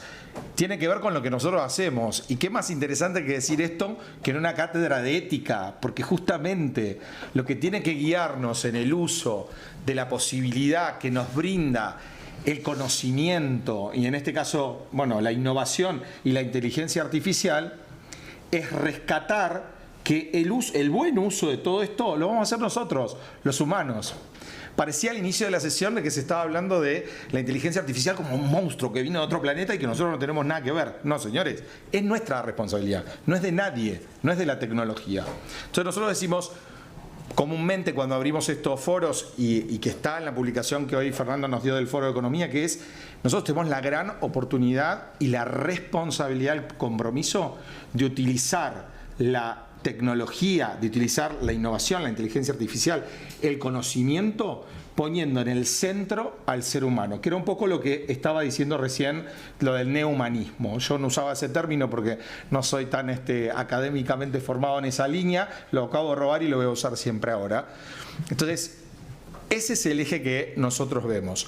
Tampoco vemos desde la empresa como que viene la tecnología, ¿sí? Recuerden un poco lo que pasó, por ejemplo, cuando se creó la imprenta de Gutenberg. Me encantaría que lean los diarios de esa época. Me dijeron que no podía proyectar slides hoy porque era mejor una charla, pero tengo mi presentación y mostrarles qué decían los diarios de aquel momento cuando nació. Era la máquina del diablo, iba a dejar de escribirse. Yo le agradezco a Gutenberg porque leo libros y libros y libros gracias a eso. La segunda fue la de la radio, que era muchísimo más terrible, porque decían que íbamos a morir todos quemados por los rayos de las antenas que hacían llegar a la radio a la casa de cada uno de nosotros. Entonces, refiero esto para que podamos discernir un poco y poner en la balanza que no es ni chicha ni limonada, ¿no? Digo, no es ni todo malo, ni es ni todo bueno, y que lo bueno o lo malo depende de nosotros y no de otro. Pues si no es ponerlo afuera, ¿no? No es mi responsabilidad. No, es nuestra. Entonces eso es como una primera reflexión sobre parte de la sensación que me quedé en el inicio al estar hablando del tema de inteligencia artificial y tecnología. El segundo me gustó mucho, y quiero retomarlo, se fue Alicia, no se quedó para escucharme, se lo voy a criticar mañana, pero segundo me gustó mucho la visión que trajo Alicia, que un poco se define hoy sí en términos de tecnología, del uso de la tecnología de la inteligencia artificial como un copilot. No es el pilot, En el centro el pilot es el ser humano, el copilot es la inteligencia artificial, es el que viene a ayudarme al ser humano a expandir mi creatividad, a que se automatice, ¿no?, una parte que es la parte que es más tediosa, que es la que puede darme tiempo para generar mayor valor agregado a mis tareas diarias, a la estrategia, temas mucho más amplios. Entonces, no se corre por la inteligencia artificial al hombre bien usada, de nuevo digo, ¿no? Bien usada, no se lo corre al hombre, a la mujer del centro. El ser humano tiene que estar en el centro todo el tiempo de lo que nosotros queramos llevar adelante. Y ahí es muy importante, y es uno sí de los problemas que podemos estar analizando hoy y que nos preocupan, que cuando estas tecnologías tan disruptivas llegan, dan muy poco tiempo para profundizar, para conocerlas, legislar. Estamos preparados en la educación, en la Unión Europea, digo, los parlamentarios en nuestros países, nosotros estamos preparados para habernos ambullido a este conocimiento nuevo y entender sus implicancias positivas o negativas en su uso. Bueno, quizá la respuesta sea no. Entonces hay que hacerlo, por eso celebro foros como este, el interés de ustedes que están aquí presentes y el interés de las personas que están conectadas, porque son partes de las cosas que nosotros tenemos que hablar. ¿Qué vamos a querer? ¿Un uso de una tecnología que aumente la brecha digital o que la corte? Yo que la corte, ¿no? Entonces creo que Samani ahí nos dio como un montón de conceptos interesantes de hacia dónde nos tendríamos que guiar. Después, estamos hablando por ahí que estamos en la cuarta revolución industrial, que es la digital. ¿Qué pasó con las tres anteriores? ¿Qué no aprendimos de las tres anteriores?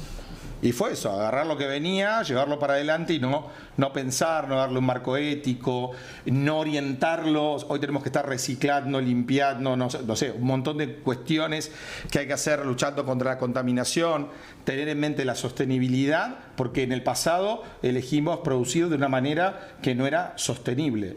Entonces, bueno, ¿cómo hacemos para utilizar hoy toda esta tecnología de manera sostenible? Lo primero sería que hay que seguir haciendo hincapié en el uso de energías alternativas.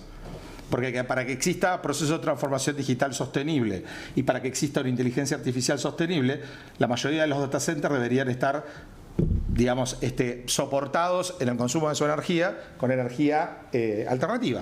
Eólica, solar, la que ustedes prefieran, hidrógeno, lo que ustedes prefieran. Entonces, eso es algo que nosotros también hoy deberíamos como demandar como sociedad, a que ese sea un camino donde nosotros profundicemos qué tipo de uso le vamos a dar ético, sostenible y responsable desde los humanos y para los humanos a la inteligencia artificial.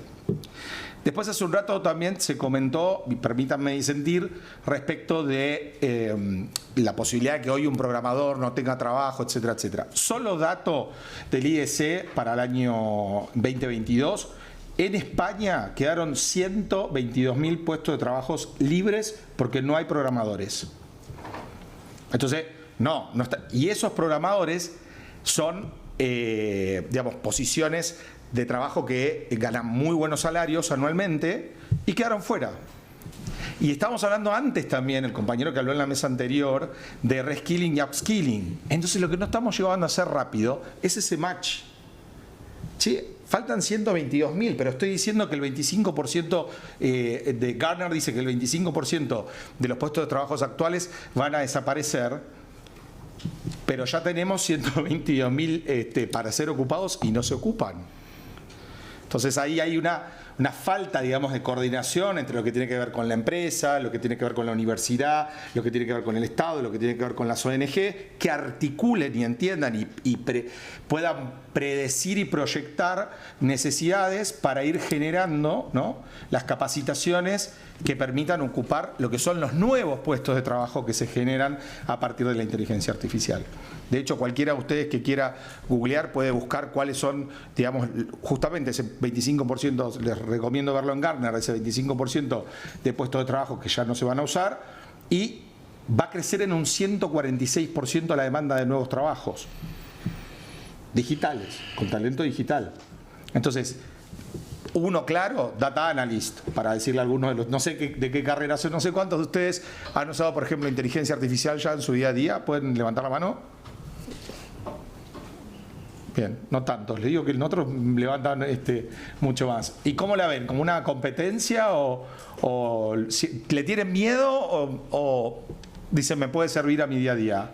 A ver, los que le tienen miedo, levanten la mano. Nadie le tiene miedo, me encanta este panel. Y los que consideran que puede ser una oportunidad, yo también la levanto. Entonces, digo, no soy ni el entusiasta de la tecnología que nombraban antes sin mirar nada, pero digo, sí, no, digamos, como parte de ser un miembro de una compañía que se dedica a la tecnología, yo les quiero decir, a nosotros nos cuesta muchísimo conseguir personal calificado. Y eso hace, un poco también siguiendo lo que decía Samani, a que se ralentice el desarrollo del crecimiento empresarial y del crecimiento del empleo. Porque a la medida que yo no puedo asignar como consultor tecnológico a mis clientes que están en proceso de transformación digital o de incorporación de tecnología, de inteligencia artificial, se ralentiza, digamos, la productividad, los beneficios que podemos generar, el crecimiento de la economía a nivel de un país. Entonces, eso es algo que hay que tener en cuenta. También sí me gustaría señalar otras situaciones por ahí, sí, no las llamo de peligro, pero que debemos atender, y es, no tenemos hoy todavía la infraestructura necesaria para llegar a poder procesar. Si todos tenemos incorporado en nuestras compañías, hoy decía Samani que solo en Italia por ahí el 4.5, pero supongan que lo tuviese el 90%, el 80%, el 60%. No hay los data centers, claramente no hay los data centers que necesita la infraestructura, el hardware, ya no el software, que pueda sostener, ¿sí?, todo el repositorio de esos datos, que van a una nube. Los Big Five te lo venden como una nube, es verdad, es el cloud, pero eso en un lado está.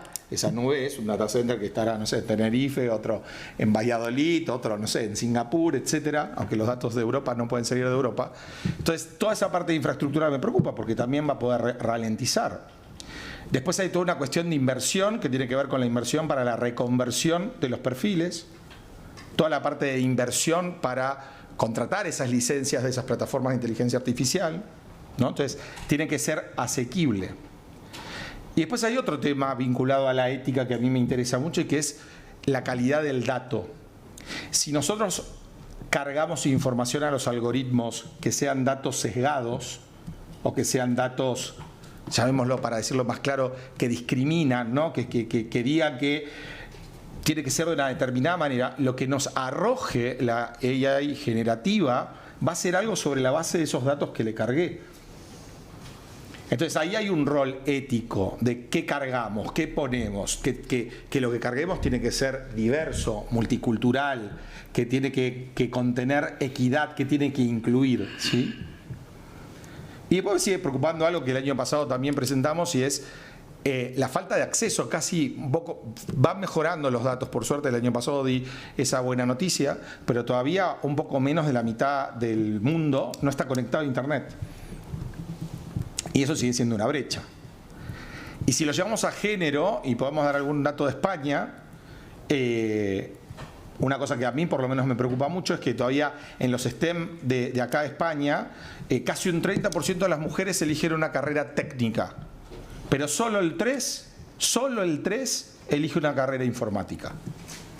Y si la OCDE dice que para el 2030 el 85% de, digamos, los trabajadores y trabajadoras que se necesiten en el mercado tienen que tener skills digitales, quieren decir que las mujeres son las primeras que están en peligro de quedarse de nuevo fuera de una revolución que las ponga en la centralidad, que les genere empleo, que les genere riqueza, que les genere liderazgo, y se están quedando por fuera.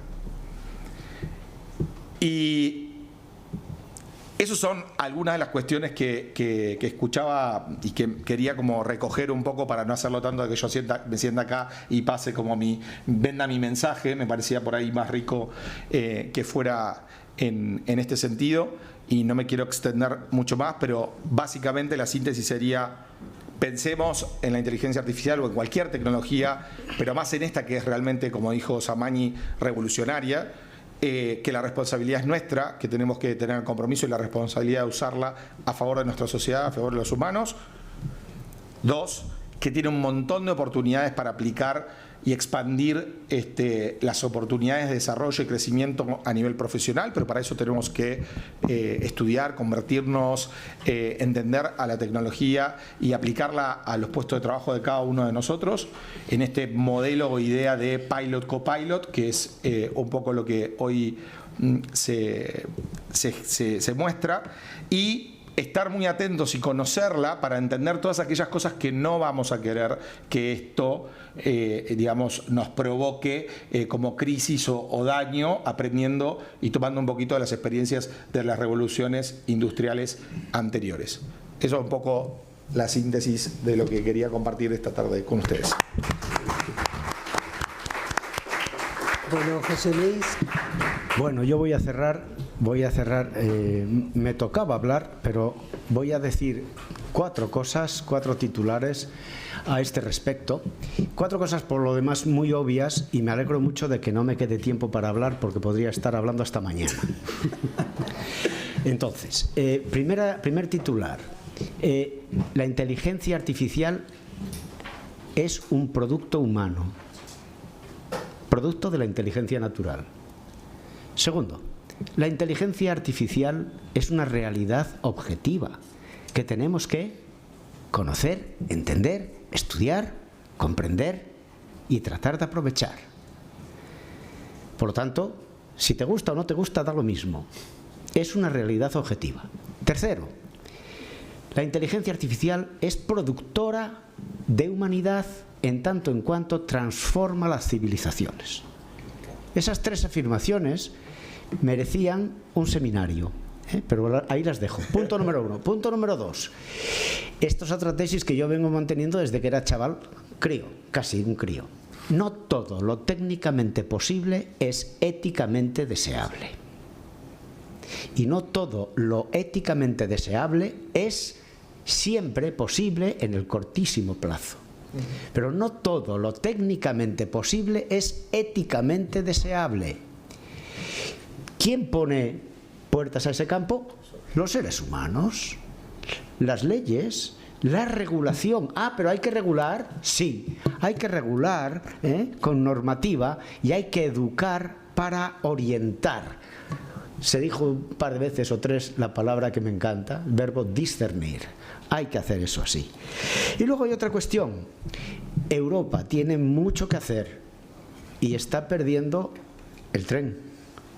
Y no podemos permitirnos el lujo de que los que lideren esto no tengan esa querencia que aquí notamos por hacer las cosas bien a favor de lo humano. Hay que tener mucho cuidado con esto. Por lo tanto, cerrando con esto ya, sin más, la gran cosa que hay que hacer, el título de la conferencia, del seminario era Innovación y Desarrollo de Talento para la Inteligencia Artificial. Lo mejor que tenemos que hacer para la inteligencia artificial es formar a la gente para vivir ahí. Y entonces ¿hay qué? Yo tengo no uno, dos copilotos. Tengo por un lado al ChatGPT y por otro a Bing, Microsoft. Y lo primero que me dicen, ¿sabéis lo que es? Pregúntame lo que quieras. Cuando yo les pregunto algo, se dispara, tienen acumulado.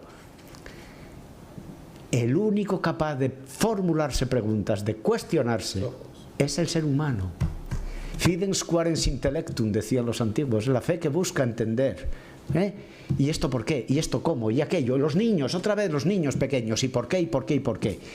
Si tú al algoritmo le das el por qué y le hace la pregunta, se dispara. Si tú no le dices nada, se tiene que callar como un muerto. Entonces, ¿qué tenemos que hacer? Bueno, formemos a la gente en lo que queramos, pero sobre todo en la capacidad de seguir asombrándose y seguir preguntándose, es decir, en filosofía, es decir, en metafísica, es decir, en las grandes preguntas del por qué, del para qué y del sentido, no solo del propósito, sino del sentido. Esto es pura filosofía, no lo puedo desarrollar y yo le paso la palabra a mi compadre Fernando para que cierre. Bueno, muchas gracias. Yo le pido a Stefano Samagni que nos acompañe en el cierre. Si puedes pasar un minutito aquí. Yo tengo que salir. Pero un minuto para entregar el premio.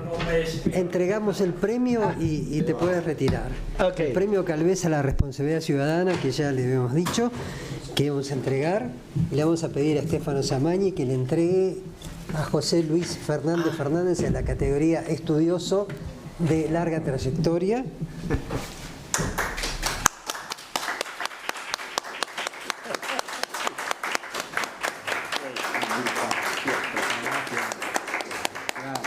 Bueno, y en la categoría estudioso joven, al joven... Yo agradezco lo de joven. Porque es un poco... Muy bien, fenomenal. Una de todos juntos. Sí, claro. Bueno, muy bien. Esperamos acá. ¿Qué es? Con el tuyo. Ahí vamos. Gracias. Y está abierto también para universitarios que se quieran presentar a este premio. Así que los que están acompañándonos hoy se pueden presentar. Muchas gracias por acompañarnos.